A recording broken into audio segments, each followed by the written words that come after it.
title, the policy sequence. The reason I call it a sequence is I think the world has focused too hard on what the economists call a shadow price on carbon, cap and trade or carbon tax. It's a shadow price because if you cap the emissions at a certain amount, you have to spend money to meet the cap. The amount of money you spend divided by all those tons gives you a price, a shadow price. You could also have an explicit price, which would be a carbon tax. Environmentalists like caps. They want to know how much is going to be cut. Businesses, while they don't like any control, would rather have a carbon tax because they know what their expenses are, and everybody else has to pay the same thing, so the playing field's level, please. 这里面讲到就是那个cap 这个帽子，上面有不能超过上限的这样的政策这样的政策是现在一般人惯用的。它里面另外谈到关于影子价格，因为那个 cap 的东西代表要交税那影子价格基本上就是，如果说我们为了要避免达到那个底端的话呢，我们背后要对于这个要降低这个碳排放要花的钱，那个叫做影子价格他讲说这是两个东西是现在大家在讨论的事情。Yes, and what bothers me is the debate is so angry over whether we're cutting 10% or 20%, 30% to 2020. I have to tell you the truth. We're not going to do that. It is not possible. It will take 2 decades to be able to achieve that, both politically and technologically. The numbers that we must focus on are not the percentage cut. That's an aspirational goal. We must focus on how many tens of billions of dollars are we spending every year to invent our way out of the problem. The numbers I want are what are our policies, not what are our goals. Because the Kyoto Protocol set a very nice target. I call it a target without teeth. It had no consequences.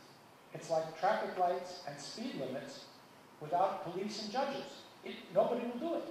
We must, in Copenhagen, negotiate what we're doing and what the consequences are for not doing it.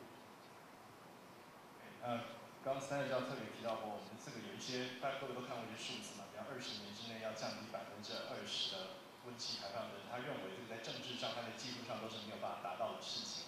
特别是说，他认为去经济运输定了很多的一些标准或是目标，但是他认为那是没有牙齿的老虎所以那是不会有用的。希望说能够在哥本哈根会议里面，大家能够讨论出一些有效的机制才能够产生作用，不然就像交通号志跟那个竖线在地方，如果只要没有警察的话，其实大家也不会遵守这样的规则一样。Finally, in my last 4 minutes, let me stress the sequence part.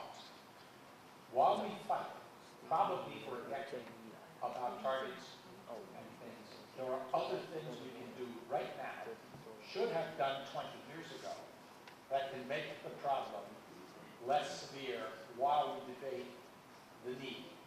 I will add, every one of these steps in the sequence is necessary. None by itself is sufficient. First, many times we've said, adaptation to change is already in the pipeline. You cannot avoid. Mitigation for changes beyond what we can adapt to. I've said this many times. Performance standards. That's building codes, efficiency, and other ways to get more economic product with less energy and materials. Why is it that we have such a large economy in California with relatively low energy? It's because we generate economics from moving electrons around in the microchips of computers, not logs and diesel trucks. So we're talking about structural change in the economy.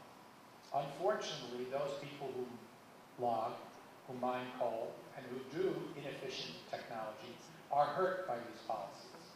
So a good strategy involves both protecting the commons through reductions in emissions and side payments and other policies to help people through the transition.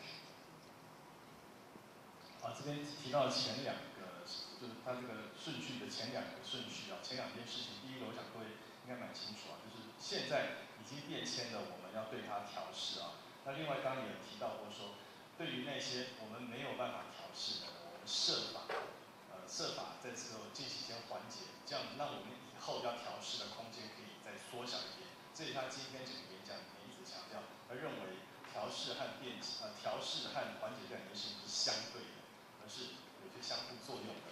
另外提到的这个 performance standards 就是这个绩效标准等等的啊，他认为说我们虽然说可以用一些比方说能源效率要提高等等这样的事情去约束我们的这些产业啊，但发展一些能源效率比较高的产品，但认为说这还是要符合经济永续的原则，就是说我们不能说只是一些限制，我们还要设法让这些东西最后可以变成产业啊，大概这样意思。